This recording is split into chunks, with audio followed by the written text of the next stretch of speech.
front across the northwest, a bit of a fly in the ointment. So for most of the UK, more especially England and also Wales, we're pumping up this warm air from France and temperatures are going to rise. Where we've got the weather front, you can see the lighter yellow indicating that it's not going to be as warm, and I'll show you the kind of temperature values you can expect in just a jiffy. So Saturday morning starts off in a cold note. There'll be some frost around, a lot of sunshine across England, Wales, eastern Scotland and the east of Northern Ireland. In the west there will be a bit more cloud, but there will still be bright spells. And then as we head on into Sunday, after a chilly start, a lot of sunshine, especially for England and for Wales. But our weather front coming in from the northwest will introduce rain across parts of Scotland and also Northern Ireland. That will have an impact on the temperatures. Here we're looking at 10 to 13. For western parts of England and Wales, 19 to 20. But across into the southeastern parts of eastern England, we could hit 23. That's way above average. It's not going to last. By Monday, that temperature will be back down to between 12 and 15. So a bit of a shock to the system on Monday for some of us, Charlie and Sal. Carol, thanks very much indeed. It's so changeable at the moment, isn't it? Isn't it? That's the weather for you. It is. Good job we've got Carol. Absolutely. 6:47 the time. So from today, bigger businesses have to reveal how much they pay their male and female staff. And if there's a gap between them, the wages, it'll be revealed. That's the theory anyway, Ben. That's the theory, yeah. There's a lot of numbers to get through. I'll try and explain it for you. Morning. Thanks very much. Morning to you too. Yeah, all of this is about making sure that men and women who do pretty much the same job get paid pretty much the same pay. In theory, it sounds simple, doesn't it? But in reality, the gap between what men and women get paid is nearly 20%. And it gets worse as women progress through their careers. And so, from today, firms with more than 250 staff will have to publish data showing what they pay male and female staff. They'll also need to include average bonuses that are paid out to men and women. And they'll also need to show the proportion of men and women who are receiving a bonus, all of that adding up to the pay, of course. But interestingly, the proportion of men and women that are classed as high earners will also be revealed, and also those at the lower end of the pay grade too.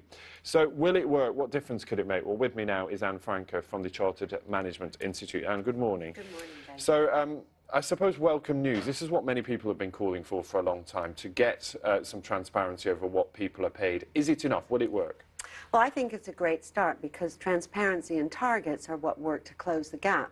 And for the first time, companies will have to discover their own pay gap. And once they discover it, they will ask, why is this and what can we do to fix it? One of the issues is that we just don't talk about pay. We don't talk about what we get versus what our colleagues get. There's a sort of element of secrecy to all of this. Does this cast a bit more light on it, that we know what someone doing a similar job to us is getting paid, and therefore if we're not being paid that, we can go and complain?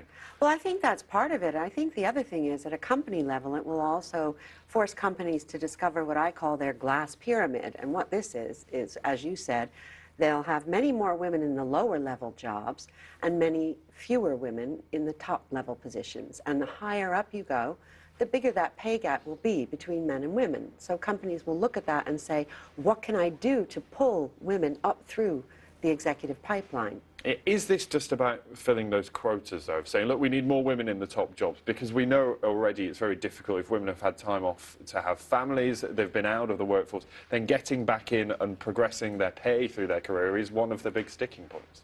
Well, it will help companies to do just that, and it will help companies have good career conversations with their employees, and it will help those employees discover where they are in the company's payroll. But let's not forget why we're doing this. Companies with better gender balance get better business results, have better cultures, and happier employees. There are a number of factors at play here. Obviously, parental leave is one of the issues. How simple is it to rectify? This isn't just the case of saying, look, we're going to give all women a pay rise. This is about equality on both sides, and it's about levelling the playing field. How do businesses actually do this in practice? If a business is watching this morning, how do they start to address this? Well, I think the very first thing you can do as a business is know your own story. So the regulations are going to enable you to do that because you're going to have to publish them. And then each business's story will be slightly different. It will be up to the leaders of that business to put in place things that work for them. But there are a number of things you can do. You mentioned women returning from maternity leave. Make sure that you have good policies to help those women get back into the workplace. Make sure that you sponsor talented women in your organization, and make sure that you call out that bad behavior, the off-the-cuff remarks, or the lack of promotion opportunities that women may face. When we talk about the issues, some have criticised this of using a sledgehammer to crack a nut. Explain the analogy for me, because clearly there is a problem that needs addressing, but is this the right way of doing it?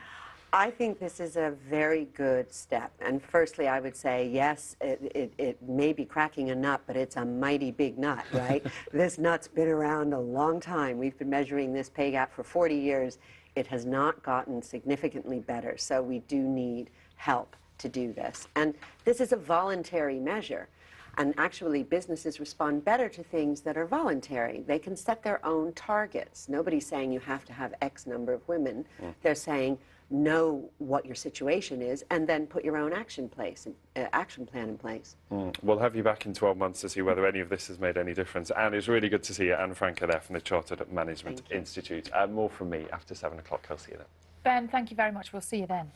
Time now at 6:52. Mourning the loss of a loved one can be a difficult and deeply emotional process. Following the death of their son in a road accident 6 years ago, filmmakers Jane Harris and Jimmy Edmonds decided to make a documentary about how they coped with grief.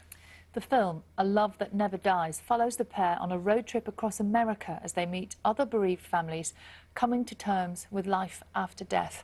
Aisling McVeigh reports. Filmmakers always put their heart and soul into their projects, their labour of love.